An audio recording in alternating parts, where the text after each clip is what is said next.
യാക്കോബ് ശ്ലീഹായുടെ 4-ാം അധ്യായത്തില് 4-ാമത്തെ വാക്യത്തില് ദൈവം തന്റെ സഭയോട് സംസാരിക്കുകയാണ്. യാക്കോബ് ശ്ലീഹായുടെ ലേഖനം എഴുതിയിരിക്കുന്നത് എല്ലാ മനുഷ്യർക്കും അല്ല, അത് അന്നത്തെ സഭയിലുള്ളവർക്ക് എഴുതിയതാണ്. എന്താണ് യാക്കോബ് 4-ാമത്തെ അധ്യായം 4-ാമത്തെ വാക്യത്തിൽ പറയാ എന്ന് ചോദിച്ചാൽ, വിശ്വസ്തത പുലർത്താത്തവരെ, ഇംഗ്ലീഷ് ബൈബിളില് കിങ് ജെയിംസ് വേർഷനില് വായിച്ചാൽ അവിടെ എഴുതിക്കുന്നത് യു അഡൾട്ടേഴ്സ് എന്നാ.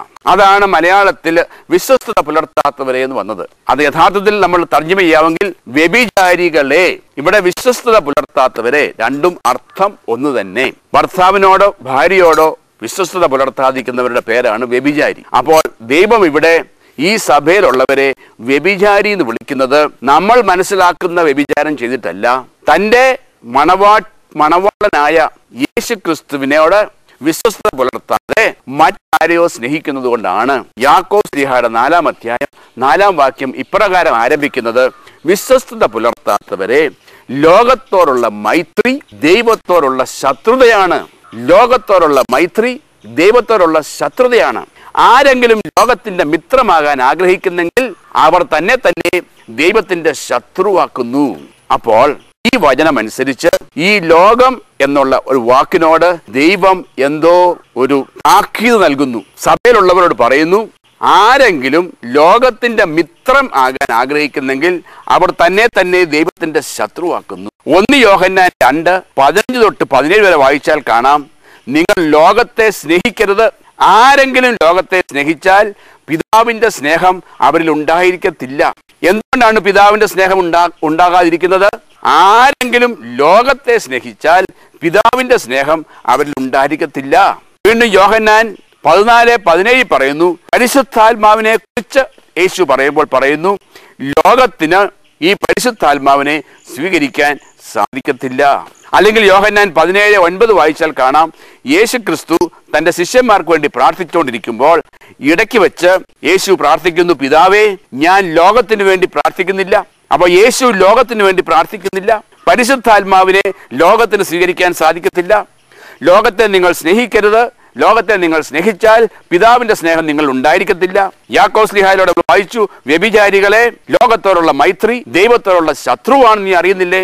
ആരെങ്കിലും ലോകത്തിന്റെ മിത്രമാകാൻ ആഗ്രഹിക്കുന്നെങ്കിൽ അവൻ തന്നെ ദൈവത്തിന്റെ ശത്രുവാക്കുന്നു. അപ്പോൾ എന്താണ് ഈ ലോകം എന്നൊന്ന് നമ്മൾ മനസ്സിലാക്കുന്നത് നല്ലതാണ്. ലോകം എന്ന വാക്ക് ബൈബിളിലുടനീളം കാണാൻ സാധിക്കും. എന്നാൽ എല്ലാ സ്ഥലത്തും ഈ ലോകം എന്ന വാക്കിന് ഒരേ അർത്ഥമല്ല. നമുക്കറിയാവുന്നതുപോലെ ഈ വിശുദ്ധ ഗ്രന്ഥം എഴുതപ്പെട്ടിരിക്കുന്നത് ഹെബ്രായർ ഭാഷയിൽ, ഗ്രീക്ക് ഭാഷയിൽ, അറമിക് ഭാഷയിലൊക്കെയാണ്. ആ ഭാഷകളിൽ നിന്നും മറ്റു ഭാഷകളിലേക്ക് തർജ്ജമ ചെയ്തപ്പം ഈ ലോകം എന്ന വാക്ക് അനേക സ്ഥലത്ത് ഉപയോഗിക്കുന്നുണ്ട്. എന്നാൽ എല്ലാ സ്ഥലത്തും ലോകം എന്ന വാക്കിന് ഒരർത്ഥമല്ല. അതിൻ്റെ അർത്ഥം മനസ്സിലാക്കണമെങ്കിൽ നമ്മൾ ഇത് എഴുതപ്പെട്ട ആദ്യത്തെ ഭാഷകളിലേക്ക് കടന്നു ചെല്ലണം. ഉദാഹരണമായിട്ട് യോഹന്നാന്റെ സുവിശേഷത്തില് 3-ാം അധ്യായത്തില് 16-ാം വാക്യത്തിൽ ലോകത്തെക്കുറിച്ചുള്ള വാക്ക് നമുക്ക് കാണാൻ സാധിക്കും. അവിടെ എഴുതിയിരിക്കുന്ന ലോകം എന്താണ്?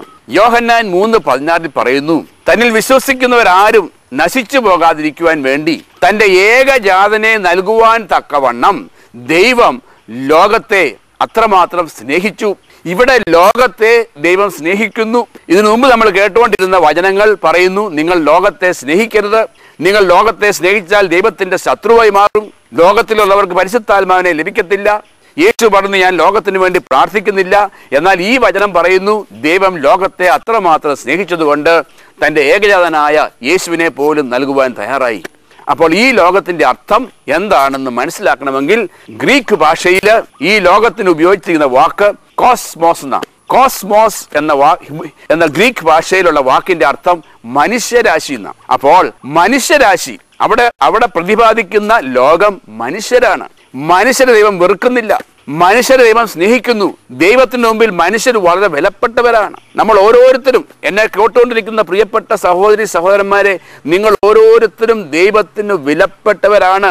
നിങ്ങളെ എന്നെയും ദൈവം സ്നേഹിക്കുന്നത് കൊണ്ട് എത്രമാത്രം സ്നേഹിച്ചു! തൻ്റെ ഏകജാതനായ യേശുവിനെ എനിക്ക് വേണ്ടി നിങ്ങൾക്ക് വേണ്ടിയും ഈ കുരിശുമരണം പ്രാപിച്ചുകൊണ്ട് രക്ഷ നേടിത്തരാൻ വേണ്ടി തൻ്റെ ഏകജാതനെ നൽകുവാൻ തക്കവണ്ണം ദൈവം നമ്മളെ സ്നേഹിച്ചു.